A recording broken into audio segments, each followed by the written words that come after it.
Hi, welcome to Gramcrackertime. Today we're going to read Charlotte's Web by E.B. White, Chapter 4.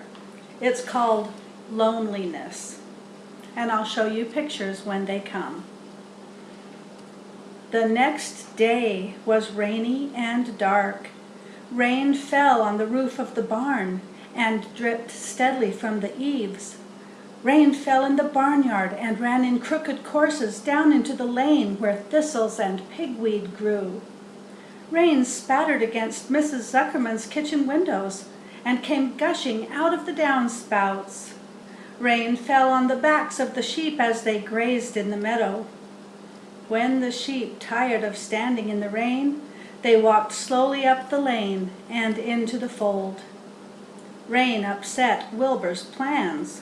Wilbur had planned to go out this day and dig a new hole in his yard. He had other plans too. His plans for the day went something like this: breakfast at 6:30, skim milk, crusts, middlings, bits of donuts, wheat cakes with drops of maple syrup sticking to them, potato skins, leftover custard, pudding with raisins, and bits of shredded wheat. Now, middlings, do you know what those are? I'm pretty sure they're just a bunch of leftover garbage food, but I'm not positive. I'll have to check on that. Breakfast would be finished at 7. From 7 to 8, Wilbur planned to have a talk with Templeton, the rat that lived under his trough.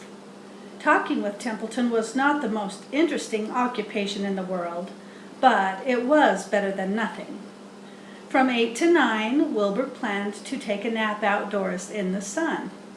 From 9 to 11, he planned to dig a hole or trench and possibly find something good to eat buried in the dirt. From 11 to 12, he planned to stand still and watch flies on the boards, watch bees in the clover, and watch swallows in the air.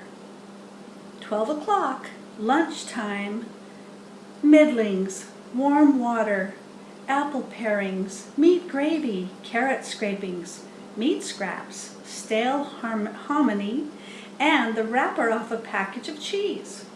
Lunch would be over at 1. From 1 to 2, Wilbur planned to sleep. From 2 to 3, he planned to scratch itchy places by rubbing against the fence. From 3 to 4, he planned to stand perfectly still and think of what it was like to be alive, and to wait for Fern.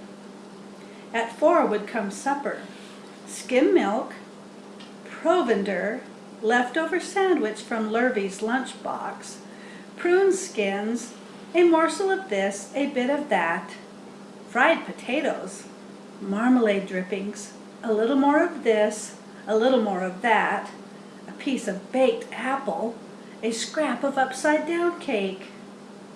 Wilbur had gone to sleep thinking about these plans.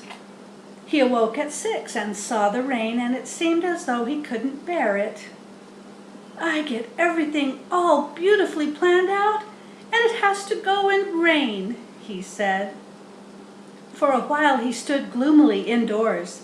Then he walked to the door and looked out. Drops of rain struck his face. His yard was cold and wet. His trough had an inch of rainwater in it. Templeton was nowhere to be seen. "Are you out there, Templeton?" called Wilbur. There was no answer. Suddenly, Wilbur felt lonely and friendless. "One day just like another," he groaned. "I'm very young. I have no real friends here in the barn. It's going to rain all morning and all afternoon, and Fern won't come in such bad weather. Oh, honestly." And Wilbur was crying again for the second time in 2 days. At 6:30, Wilbur heard the banging of a pail. Lurvy was standing outside in the rain stirring up breakfast. "Come on, pig," said Lurvy. Wilbur did not budge. Lurvy dumped the slops, scraped the pail, and walked away.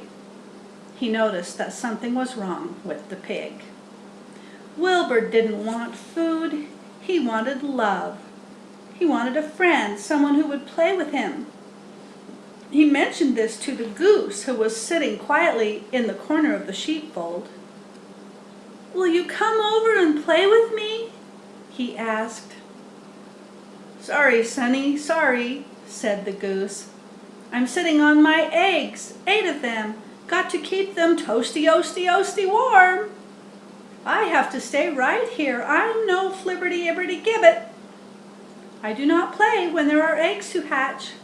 I'm expecting goslings." "Well, I didn't think you were expecting woodpeckers," said Wilbur bitterly.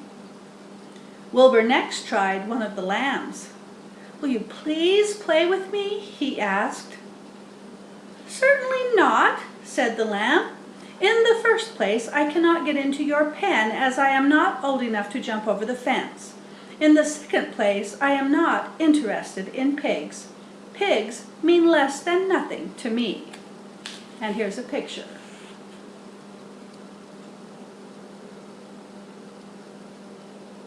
You can see Wilbur peeking between the fence bars. "What do you mean, less than nothing?" replied Wilbur. "I don't think there is any such thing as less than nothing. Nothing is absolutely the limit of nothingness. It's the lowest you can go. It's the end of the line. How can something be less than nothing?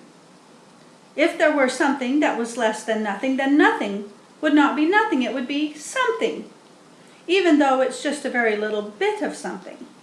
But if nothing is nothing, then nothing has nothing that is less than it is." "Oh, be quiet," said the lamb. "Go play by yourself. I don't play with pigs." Sadly, Wilbur lay down and listened to the rain. Soon he saw the rat climbing down a slanting board that he used as a stairway. "Will you play with me, Templeton?" asked Wilbur. "Play?" said Templeton, twirling his whiskers. "Play? I hardly know the meaning of that word." "Well," said Wilbur, "it means to have fun, to frolic, to run and skip and make merry." "I never do those things if I can avoid them," replied the rat sourly. "I prefer to spend my time eating, gnawing, spying, and hiding. I am a glutton, but not a merrymaker. Right now I am on my way to your trough to eat your breakfast, since you haven't got sense enough to eat it yourself." And Templeton the rat crept stealthily along the wall and disappeared into a private tunnel that he had dug between the door and the trough in Wilbur's yard. Templeton was a crafty rat, and he had things pretty much his own way. The tunnel was an example of his skill and cunning. The tunnel enabled him to get from the barn to his hiding place under the pig trough without coming into the open. He had tunnels and runways all over Mr. Zuckerman's farm, and could get from one place to another without being seen. Usually he slept during the daytime and was abroad only after dark. Wilbur watched him disappear into his tunnel. In a moment he saw the rat's sharp nose poke out from underneath the wooden trough. Cautiously, Templeton pulled himself up over the edge of the trough. This was almost more than Wilbur could stand. On this dreary, rainy day, to see his breakfast being eaten by somebody else? He knew Templeton was getting soaked out there in the pouring rain, but even that didn't comfort him. Friendless, dejected, and hungry, he threw himself down in the manure and sobbed. Late that afternoon, Lurvy went to Mr. Zuckerman. "I think there's something wrong with that pig of yours. He hasn't touched his food." "Give him 2 spoonfuls of sulfur and a little molasses," said Mr. Zuckerman. Wilbur couldn't believe what was happening to him when Lurvy caught him and forced the medicine down his throat. This was certainly the worst day of his life. He didn't know whether he could endure the awful loneliness any more. And here's a picture of Wilbur laying down in the manure. And you know that manure is droppings from animals, or like cow pies and horse dung and pig manure. Darkness settled over everything. Soon there were only shadows and the noises of the sheep chewing their cuds, and occasionally the rattle of a cow chain up overhead.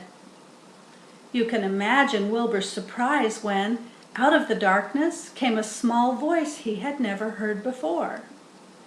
It sounded rather thin, but pleasant. "Do you want a friend, Wilbur?" it said. "I'll be a friend to you. I've watched you all day, and I like you." "But I can't see you," said Wilbur, jumping to his feet. "Where are you, and who are you?" "I'm right up here," said the voice. "Go to sleep. You'll see me in the morning." End of chapter 4. Thank you for coming. Bye-bye.